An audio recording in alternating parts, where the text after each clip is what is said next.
Si tu es nouveau sur la page, n'oublie pas de t'abonner, de laisser un commentaire, de liker et de partager. Si tu ne sais que tu veux partager, fais-moi signe en commentaire ou montre au prochain live nous raconter l'histoire. Donc, écoute attentivement s'il vous plaît.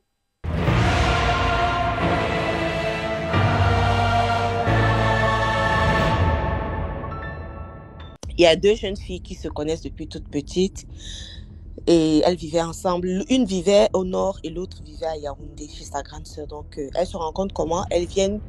Celle qui vivait au nord, je vais prendre ce rôle-là, moi. Bon, je vivais au nord et je viens donc passer les vacances à Yaoundé chez sa grande sœur. Et elle et moi, on avait le même âge. Donc, on sympathisait bien et tout. Finalement, on grandit. Moi, je me marie et elle reste chez son père, bien étant déjà bien grande et tout. On devait avoir à cette époque-là peut-être 24 ans. Donc, moi, je fais mes deux enfants et tout. Et un jour, donc, elle arrive à Yaoundé. Elle vivait à Douala. Moi, je vivais à Yaoundé. Elle arrive à Yaoundé et je la trouve mal en point. Elle est triste et tout. Je lui demande, mais qu'est-ce qui se passe? Une si belle fille comme toi et tout. Elle me dit, ah, si je te raconte mon histoire, tu ne vas pas croire et tout. Mais de toutes les façons, je ne me sens pas bien. Mais je suis venue parce que je vais rencontrer un monsieur. Je dis, ok, mais tu vas rencontrer le monsieur où? Elle me dit qu'il est... Enfin, il est un peu hors de la ville. Après Razel là-bas. Je ne connais plus le nom du quartier et tout. Donc, je dis, ok. Donc, quand elle revient le soir, elle a pleuré tellement que les yeux sont enflés. Je lui demande, mais qu'est-ce qui se passe? Dis-moi. Elle me montre la vidéo. Elle me dit, en fait, depuis, elle n'a pas quelqu'un qui peut lui faire la cour, quelqu'un qui peut lui dire quoi que ce soit. Personne ne lui fait la cour. Pourtant, c'est une fille bien. Ça, je reconnais, c'est une fille bien, intelligente, vraiment, et dotée d'un talent pas possible. Elle est styliste. Si elle décide de te dessiner ou de faire une création pour toi, autodidacte, elle n'est pas allée à une école de styliste et tout. Mais elle vivait chez son père et sa mère, elle était la dernière née. Ses frères et ses sœurs étaient tous partis de la maison, chacun se débrouillait. Mais elle n'avait pas d'emploi, elle n'avait pas de mari, elle n'avait pas d'enfant, elle vivait seulement avec ses parents. Donc, elle me montre dans la vidéo. Elle me dit, écoute Rita, je suis allée chez un monsieur et ce monsieur-là, étant là-bas, quelqu'un a commencé à parler en moi. Il a appelé la personne qui me dérangeait, la personne est venue parce que cette personne en fait habite en moi. Et elle me dit, j'étais étonnée parce que j'ai reconnu moi-même la voix de la personne là, c'était mon père. C'était mon père. Et le monsieur lui demande donc, qui es-tu? Il refuse de se présenter. Donc du coup, sa voix se transforme en voix masculine. Elle dit que si le monsieur n'avait pas pris mon portable et filmé, je n'allais pas croire. Le monsieur refuse de se présenter, donc le type là l'a giflé. Elle est tombée, c'est là où le type dit que non, attends, je vais me présenter. Le monsieur travaillait, c'était un homme de Ngaoundéré. Il travaillait avec son épouse. Donc, comme ça, elle dit que le monsieur lui a donné rendez-vous de repasser après. Que en fait, il lui explique que son père, en fait, a le serpent. C'était les gens de l'Ouest. Son père a un serpent et ce serpent-là habite en elle. Ça, c'est d'un de deux. Elle était une épouse de nuit à son père. C'est pourquoi elle ne pouvait pas garder une relation longtemps. Donc, elle prend ça comme une douche froide. Entre-temps, moi, j'ai un fils qui ne parle pas depuis que je suis allée dans le village de son père avec lui. Et comme elle connaît que mon fils avait ce problème-là, elle me propose alors que est-ce que tu penses pas qu'il faut que tu amènes un peu ton enfant là-bas, un de ces quatre. Mais je dis que non, moi je crains mon mari parce que mon mari peut découvrir, il n'apprécie pas ce genre de choses. Elle dit, écoute, tu sais, il faut lutter pour ton enfant. Si tu sais vraiment, on sait tout ce que comment ça s'est passé, ton enfant allait bien, tu l'as amené dans le village de son père, une semaine après, quand vous êtes revenu, il a perdu le langage. Jusqu'à aujourd'hui. J'ai dit, ok, d'accord. Donc, en attendant, elle est repartie. Quand elle est revenue, elle m'a montré une autre vidéo, en fait. Le monsieur la mettait, il ne la touchait pratiquement pas. Il avait juste posé ses deux doigts sur son nombril. Elle a commencé à avoir de fortes douleurs de contraction. Elle me disait que c'est comme si j'enfantais. Ses pieds se sont ouverts. Ses habits se sont déchirés. C'est comme si elle accouchait, elle transpirait. Donc, elle était en travail. c'était seulement pour faire sortir le serpent là de son sexe et tout. Elle tremblait, elle transpirait. Après ça, elle était fatiguée. Elle est tombée, elle a perdu connaissance. Elle était fatiguée. Quand elle s'est réveillée, le monsieur lui a demandé d'aller acheter une bouteille d'eau minérale fermée. Il lui a donné l'eau minérale. Il a fait des trucs sur l'eau minérale sans ouvrir la bouteille. Il lui a remis la bouteille. Moi, même si je n'avais pas vu cette vidéo-là, je n'aurais pas cru à cette histoire-là. Donc, maintenant, quand je vois ça, je prends courage, je dis que non, peut-être qu'il faut que je sauve mon enfant et tout, il faut que je sauve mon enfant. Donc, un jour, je décide de moi-même comme ça. Mon mari était au travail, je prends ma voiture, je mets l'enfant dans la voiture, je roule, j'appelle le monsieur, il m'avait donné le numéro du monsieur. Le monsieur là indique qu'il ne sort pas de sa maison pour venir te chercher. Tu fais tout toi-même, tu arrives, c'est tellement loin. Après Colbiston, loin. Quand j'arrive maintenant là-bas, je vois avec l'enfant et tout. Il pose juste ses 2 doigts sur la tête de l'enfant. Mon enfant commence à crier dans tous les sens. Il commence à crier un peu comme un fou, quoi. Il commence à crier. Il dit calme-toi. Quand je panique, il me dit calme-toi. Je vais te dire qui a fait ça. Non seulement ça, ce sont les gens de la famille de son père. Cet enfant est né avec une forte étoile. Et aujourd'hui, ils sont au moins 4 sur lui à utiliser cette étoile-là. Et son père connaît. Je lui ai demandé est-ce que son père sait. Bon, bref, il a refusé de me répondre. Même dans sa façon, sa manière de faire, je sentais que le monsieur était pour il était au courant de la chose, quoi. Donc, moi, je rentre avec l'enfant. Le matin, on dort tôt le matin. Mon mari m'appelle. Il me demande, tu étais où hier avec l'enfant? Mince. Je reste comme ça. Je dis que comment ça? Je prends d'abord peur. Après, je dis, mais comment ça? Il me dit, tu étais où hier avec l'enfant? Là, tout de suite, je décide de dire la vérité. Je comprends qu'il connaît. Je dis qu'ok, je suis allée... J'ai un monsieur là avec l'enfant, il me dit, je t'ai déjà dit, si cet enfant a un problème, c'est moi qui dois s'en occuper, je vais m'en occuper, machin truc et tout. Je n'ai même pas donné le nom du monsieur, je n'ai même pas indiqué la maison du monsieur. Le soir, quand il est rentré, il m'a dit que n'est-ce pas le type là comme ça, il travaille avec sa femme, dans son salon, il y a ça. Il y a une bouteille même à côté comme ça. Et ce qu'il a décrit, c'est ce que j'ai vu là-bas. Tu comprends un peu, non? Il m'a dit que je ne veux plus jamais te voir là-bas. Le soir, là, quand il est venu avec le frère de sa mère. Un homme très âgé, sans enfant. Il avait plus de 60 ans, le monsieur là, et il n'avait pas d'enfant. C'était son oncle qui était le frère direct à sa maman. Or, je ne savais pas que dans notre chambre, en haut du placard où je n'arrivais jamais, il y avait une calebasse là-bas avec l'eau. C'était en quelque sorte un truc comme un miroir. Donc, en fait, quand il veut savoir ce qui se passe dans la maison, il prend ça. Il regarde. Tu vois un peu? Il prend ça, il regarde. Oui, il regarde et il pouvait lire.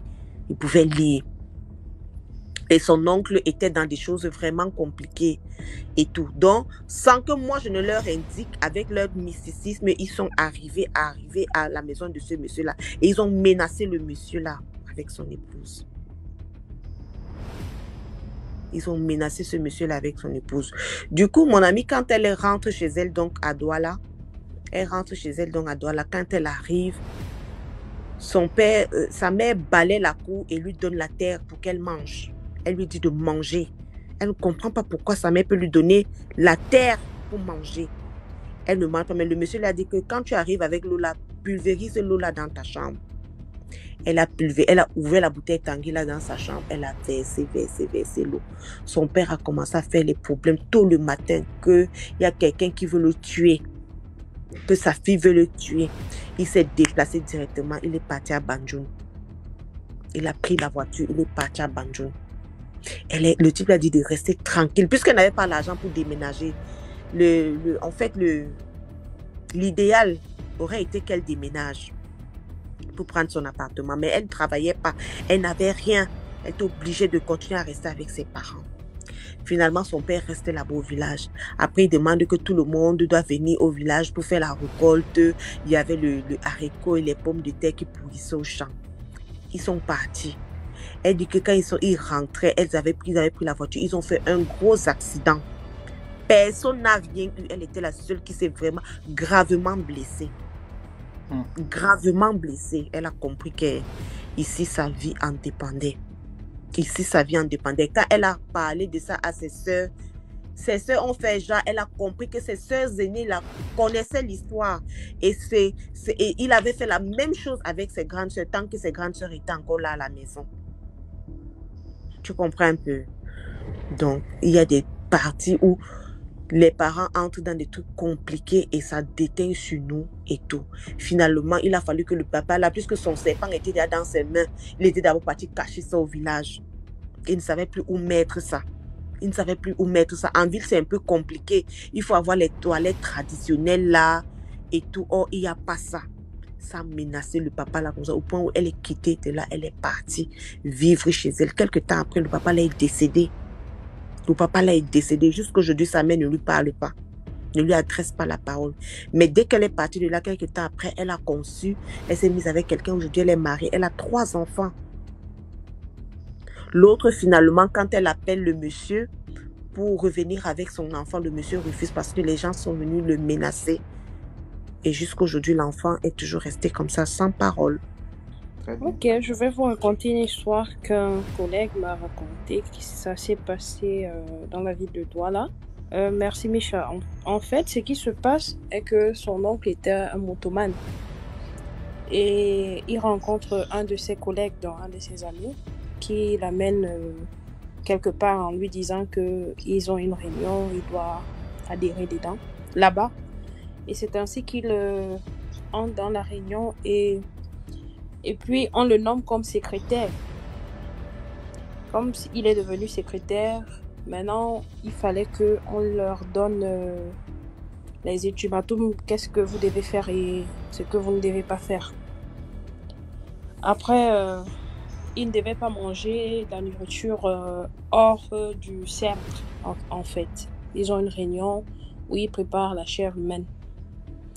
Et leur réunion, quand ils veulent faire une réunion, ils s'arrêtent, on peut dire, je prends un exemple, le carrefour de Mbopi.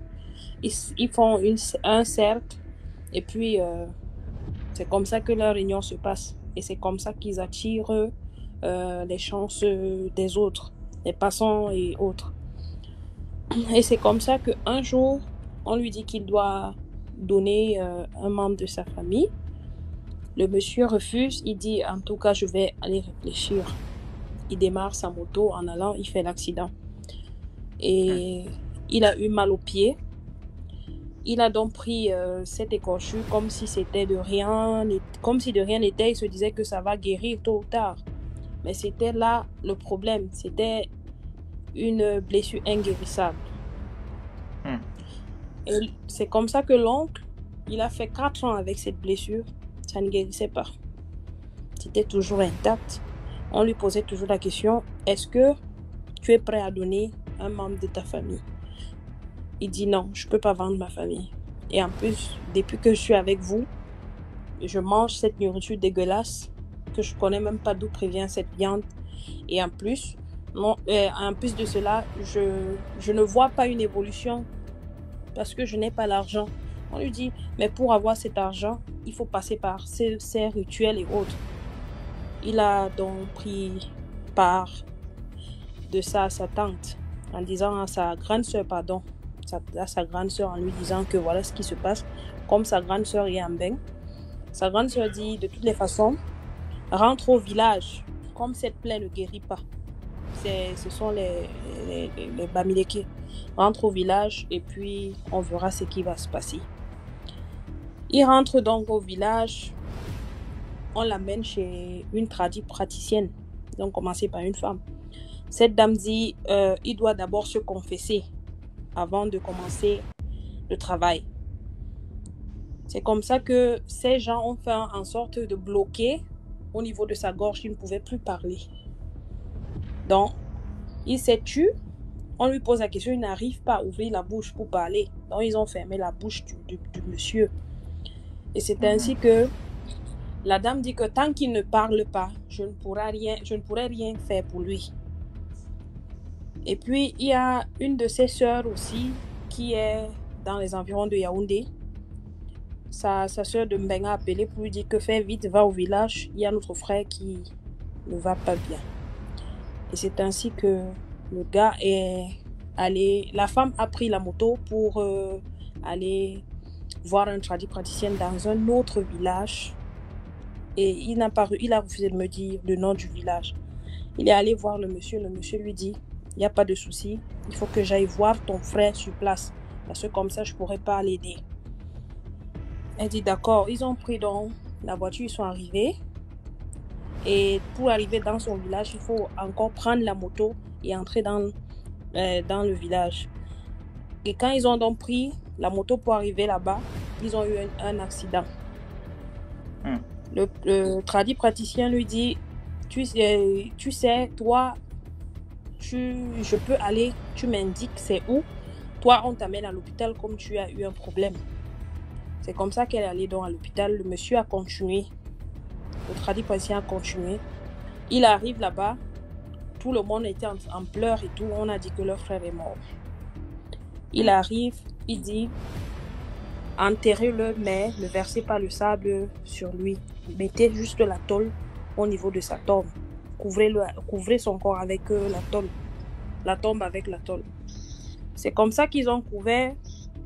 Il a dit, le temps que je finis mes rituels, ça va me prendre une nuit. Dans le temps là, il ne faut pas mettre la terre sur lui.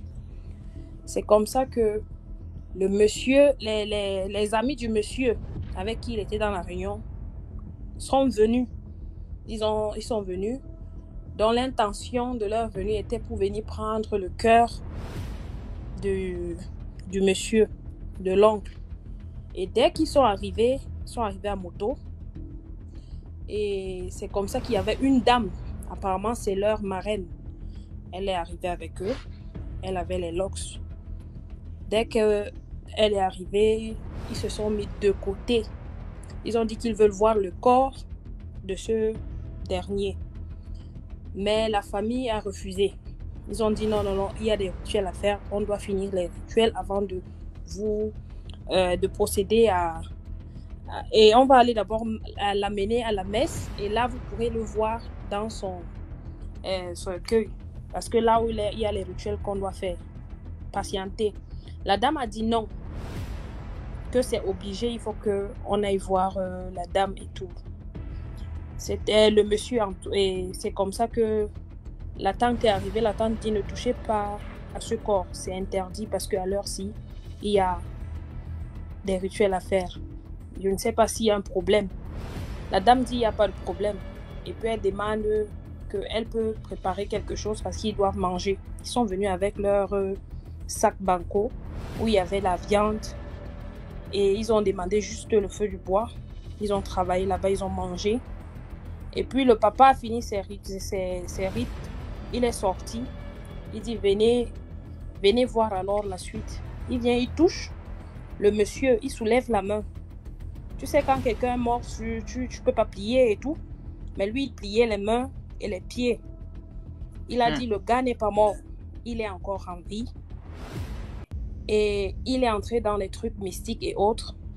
Et là, c'est difficile de le retrouver parce que c'est fini. On ne peut rien faire. Il va seulement subir et mourir comme ça. Les gars étaient donc époustouflés par ce qui se passait. Et de là, il a pris un truc qu'il a mis dans la bouche de l'oncle.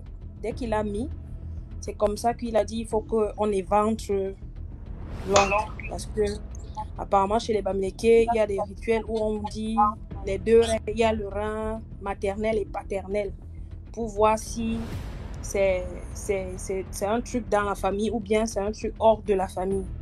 Quand on a éventré on l'a éventré, il a vu les reins, tout était bien.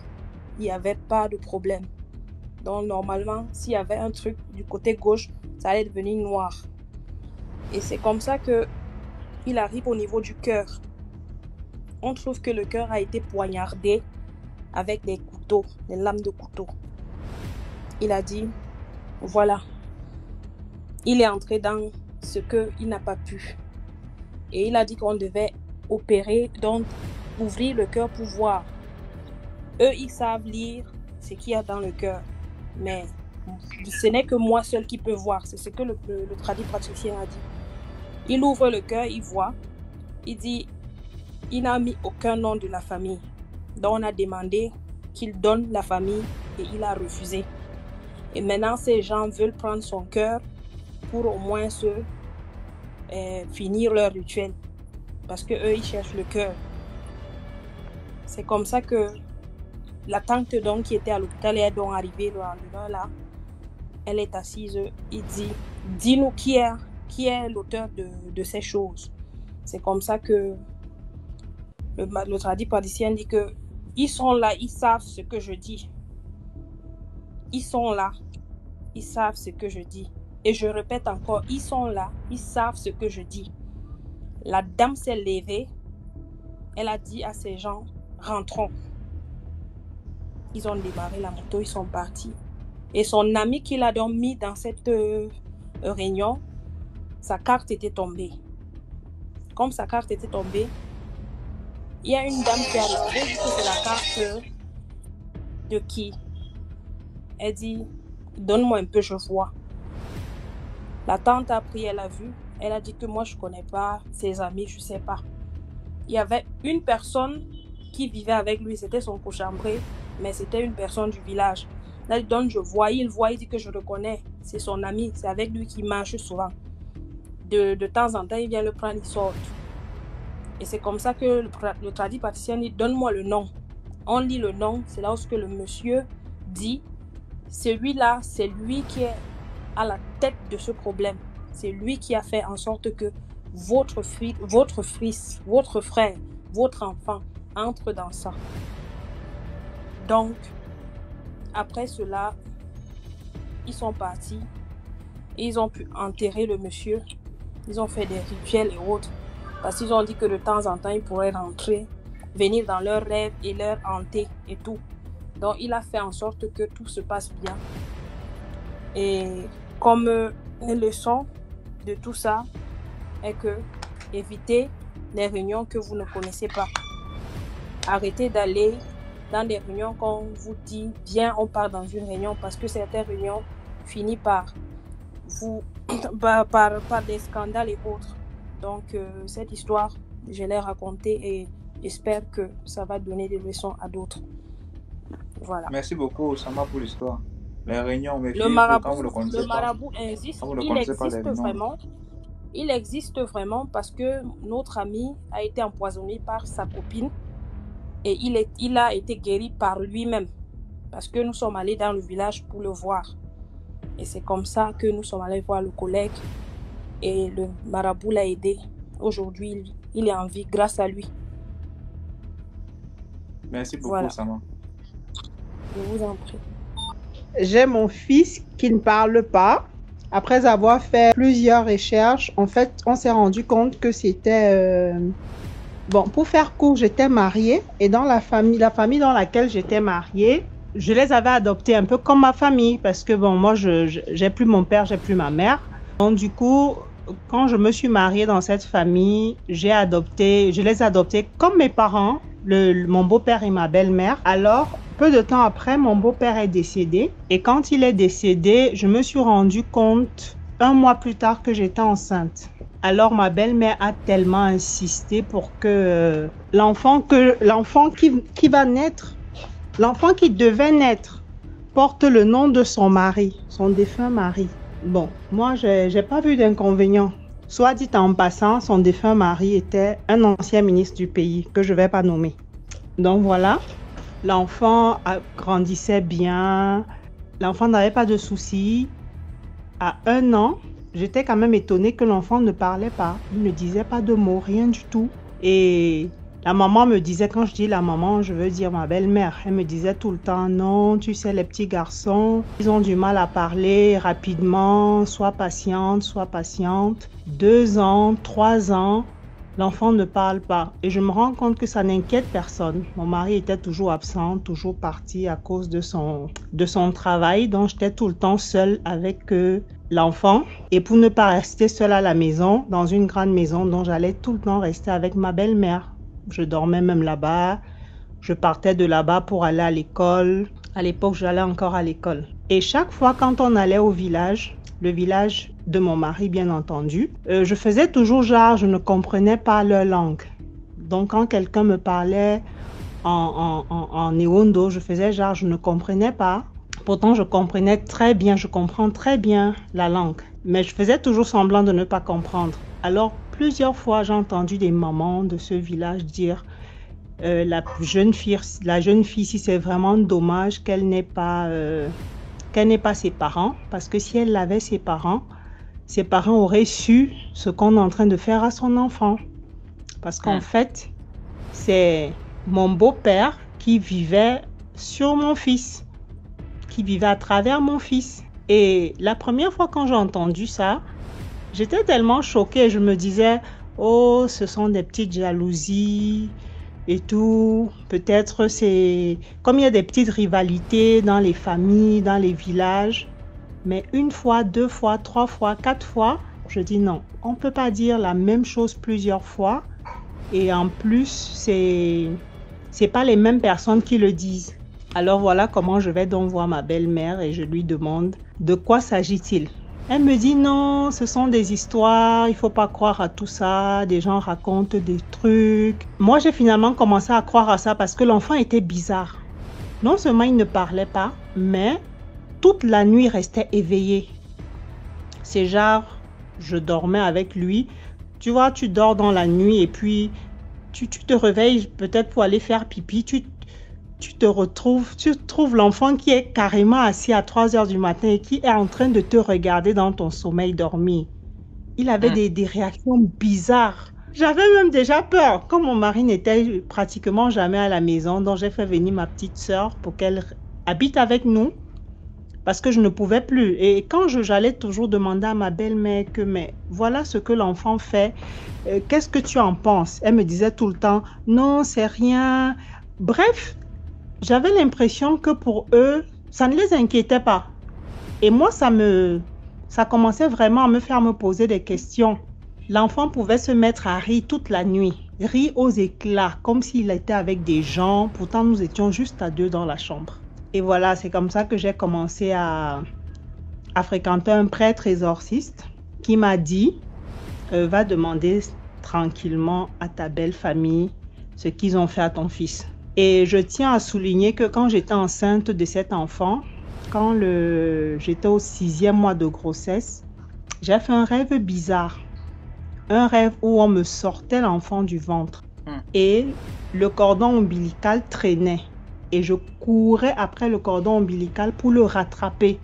Mais j'ai pas pu parce qu'au moment où je voulais attraper le cordon ombilical, à l'époque, la dame qui faisait à manger à la maison, donc la dame de ménage, elle a toqué à ma porte. Et ça m'a réveillée. Donc dans le rêve, je n'ai pas pu rattraper le cordon ombilical de l'enfant. Et j'avais raconté ce rêve à ma belle-mère. Elle m'a dit non, c'est rien, ce sont des rêves. Quand une femme est enceinte, elle fait toujours des cauchemars et tout. J'ai vu plusieurs prêtres exorcistes qui m'ont fait comprendre que en fait, c'était ma belle famille et que, voilà, l'enfant, il fallait que ça me mette la puce à l'oreille quand ma belle-mère a insisté pour que l'enfant porte le nom de son mari. Et que ce genre de personne charismatique comme ça, il était un ancien ministre, il est décédé. Ce genre de personnes, normalement, ils sont souvent dans des choses un peu compliquées et il n'est pas parti. Son esprit vit en mon fils. Ça a fait que quand j'ai commencé à trop poser des questions, même quand on allait au village, je posais des questions aux gens parce que les gens en parlaient toujours. Mon fils, jusqu'à l'âge de pratiquement 9 ans, ne mangeait pas de la nourriture solide. Il ne prenait que du lait, comme un bébé. Je dis, ça a commencé à créer des problèmes dans le couple parce que mon mari a commencé à me dire, si tu continues à creuser pour connaître ce qu'il y a dans ma famille, on ne va plus s'entendre. Je lui dis, moi, je ne veux pas savoir ce qu'il y a dans votre famille. Tout ce que moi, je veux, c'est libérer mon enfant. Moi, je sais pas ce que vous avez dans votre famille et ça ne me concerne pas et je veux même pas savoir. Mais libérer mon enfant. Donc, ça a fait que je me suis lancée corps et âme dans la prière. C'est-à-dire, j'étais suivie par des prêtres exorcistes, j'étais suivie par, des prêtres charismatiques. Les problèmes, ça a fait des problèmes. Au jour d'aujourd'hui, je suis divorcée parce que ça a fait des problèmes. Ma belle famille, toute ma belle famille s'est levée contre moi, à tel point qu'un jour, ma belle-mère m'a dit clairement, même si on a fait quelque chose à ton fils, c'est notre sang et on est libre de faire de lui ce qu'on veut. Je dis, ah voilà, maintenant la vérité commence à sortir. Quand on est parti en procédure de divorce, ils ont tout fait pour garder l'enfant. Ils ont tout fait. Ils ne voulaient même pas avoir, parce que là, j'ai 4 enfants. Ils ne voulaient même pas avoir la garde des autres enfants. Ils voulaient juste avoir la garde de cet enfant-là. Oui, j'ai dit jamais. Je me suis battue comme une lionne pour récupérer mon fils. Parce que comme ils sont très grands dans le pays, ils ont des relations, ils ont ceci. Ils ont tout fait pour obtenir la garde de cet enfant, juste cet enfant. Même le juge a dit, mais pourquoi seulement cet enfant? Pourquoi ne pas demander la garde de tous les enfants? Pourquoi seulement demander la garde de cet enfant-là? Au jour d'aujourd'hui, j'ai récupéré mon fils. Je continue les prières avec lui. Il commence déjà à dire des petits mots. Et voilà. J'ai bon espoir que ça va aller. Bon, maintenant, tout ce qui est spirituel, c'est pas parce que je suis éloignée d'eux que c'est quand même, je veux dire, quand il y a des enfants, ça crée des liens, ça fait qu'il faut tout le temps rester en éveil, en prière. Mais Dieu merci, mon fils, il va bien, il mange maintenant un peu de tout, comme tous ses autres frères. Il ne prend plus le lait parce qu'il prenait le lait jusqu'à un certain âge. Il faisait tout sur lui, donc on était obligé de lui mettre des couches comme un bébé. Pourtant, c'était déjà un grand garçon. Donc voilà, il dit des petits mots, il mange, il se lave seul, des choses qu'il ne pouvait pas faire seul avant. Même les trucs de noms, là, c'est pas facile. Les noms, là, quand quelqu'un essaie de pour donner un nom, là, faites attention, pardon. Les trucs que tu as ton enfant, mais que, pardon, donne le nom de l'enfant, c'est quoi? C'est votre enfant. Oui, DM, tu as raison là-dessus, tu as raison. Sur cette histoire de nom, je t'assure, c'est aujourd'hui que je comprends. Et ma belle-mère adore mon fils. Je dis, elle adore cet enfant. Quand l'enfant était chez elle, l'enfant avait tout, je dis, comme un palace à lui seul. Écran plasma, je veux dire, tout était dernier cri dans sa chambre. Je dis, il était comme un petit roi quand il était là-bas. Elle le prenait comme si c'était... Parfois, je me disais, mais la femme, si c'est son mari, moi, je ne comprends pas. Elle se comportait avec lui comme une femme se comporte avec son mari. C'est une histoire familiale, en fait. C'est l'histoire de ma tante, la grande sœur du pâté. Ah, ma tante, elle avait fini de fréquenter. Elle n'a pas trouvé le boulot. Et en attendant, ça dit, bon, comme elle finit de fréquenter, je vais aussi rester là, que si elle ne trouve pas le travail, je reste à la maison. Mieux, je trouve un petit commerce à faire. C'est comme ça que elle se décide donc de faire un peu comme on dit au Cameroun, le bayam selam. Pour ceux qui ne sont pas du Cameroun, les mamans qui vendent les condiments, tomates et autres. C'est comme ça que elle avait son gars, en fait. Je ne sais pas si elle avait dit son compagnon. Ils se sont installés ensemble.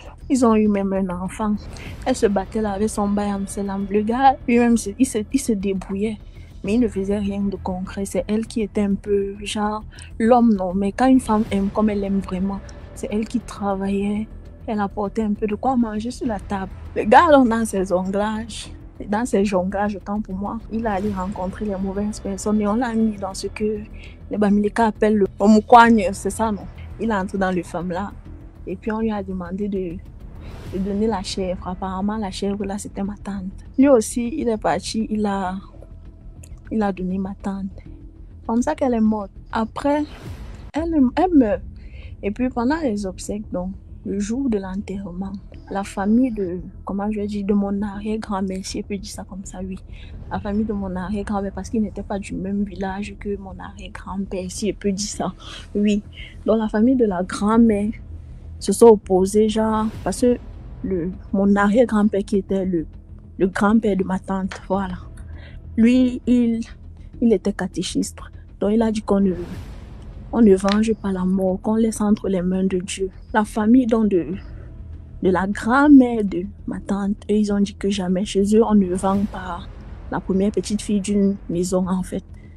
Que chez eux, ça ne se passe pas comme ça. Donc, on va seulement faire les rites. Celui qui a pris, il va aussi mourir. Parce qu'en fait, il y a un truc au village. Généralement, dans le Mbam, chez nous, les Mbamois, quand tu meurs, le même jour là qu'on appelle pour annoncer ta mort, il y a les gens qui partent en brousse pour regarder si ta mort est naturelle.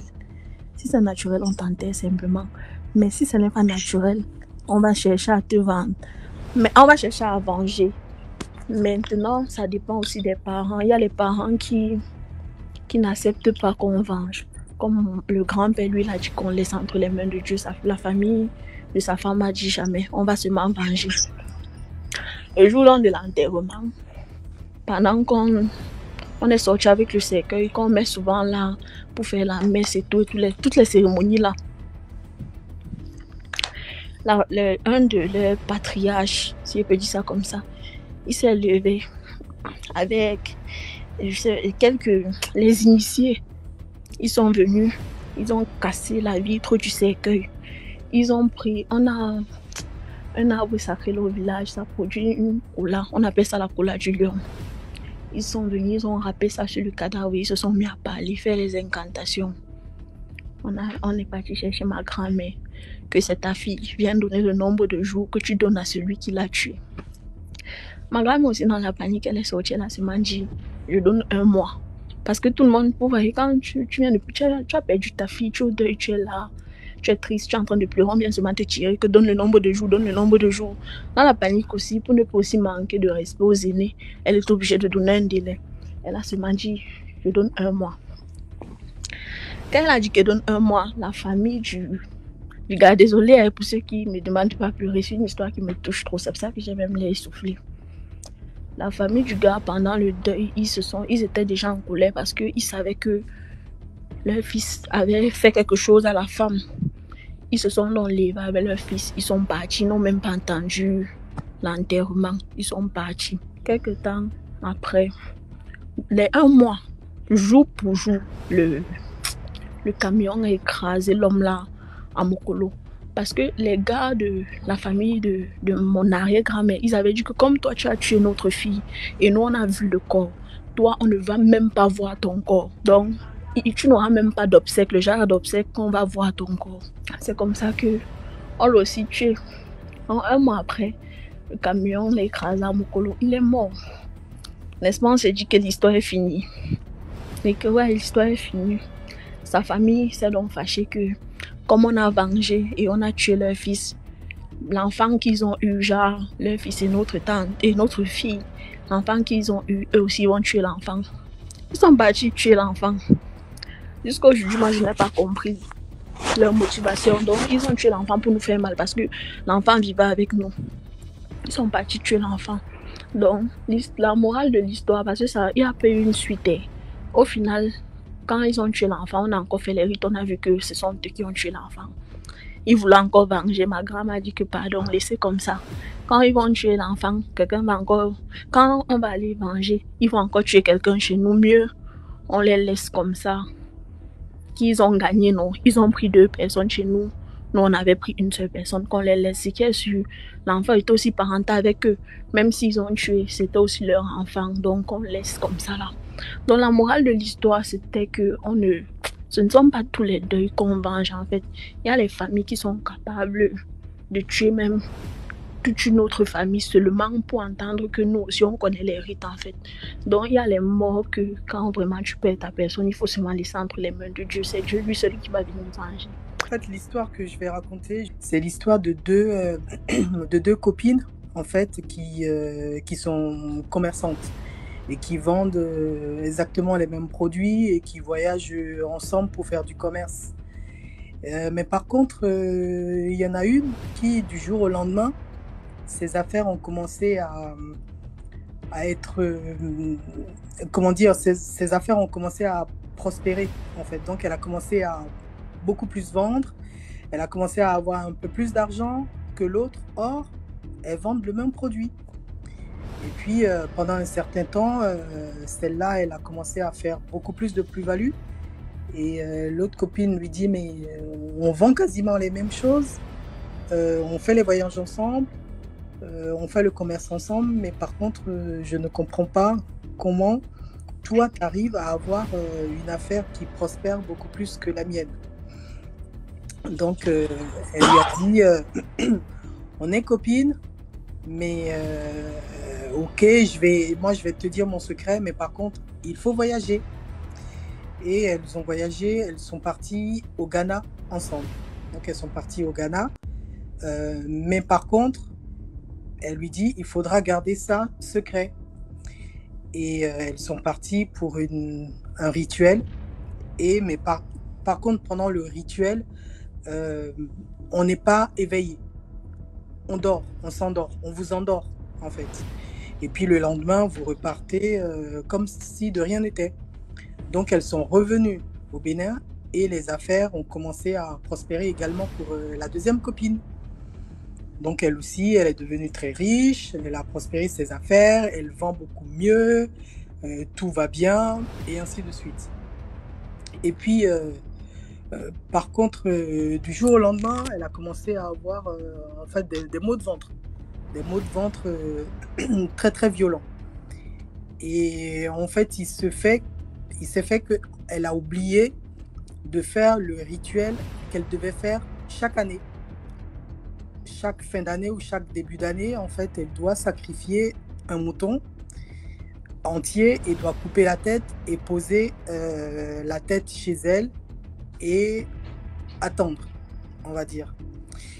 Et pendant ce rituel-là, en fait, il y a un serpent qui sort de son corps, en fait, et qui vient se nourrir du sang de la tête de l'animal, du mouton. Et puis, dès qu'il a fini, le serpent, il re-rentre dans son corps, en fait. Et elle fait ça chaque année et les affaires sont toujours bien. Donc, elle continue à avoir de l'argent, elle continue à être riche, elle continue à vendre bien. Mais par contre, pareil, elle a commencé à avoir des maux de ventre. Le souci, c'est que quand vous faites ce genre de rituel, à un moment donné, ce genre de choses ne fonctionne plus, en fait. On vous demande toujours plus. On vous demande toujours plus. Le rituel du mouton, en fait, de la tête du mouton et du sang ne suffisait plus au serpent. Donc, il fallait un peu plus. Il fallait un sacrifice plus important. Donc, le serpent demandait un sacrifice humain. Et elle n'arrive plus à faire le rituel. Elle a commencé à négliger le rituel. Elle s'est dit, moi, j'ai de l'argent, ça y est, c'est bon. Je ne vais plus continuer le rituel. Et elle a omis de faire ce rituel-là. Et le souci, c'est que quand elle allait au marché, elle s'évanouissait. Et le serpent a tendance à sortir en fait d'elle pour lui montrer en fait que il existait et il lui fallait un sacrifice humain. Et les affaires ont commencé à chuter, elle ne vendait plus, elle perdait de l'argent, il lui fallait emprunter de l'argent parce qu'elle ne voulait pas faire ce sacrifice humain.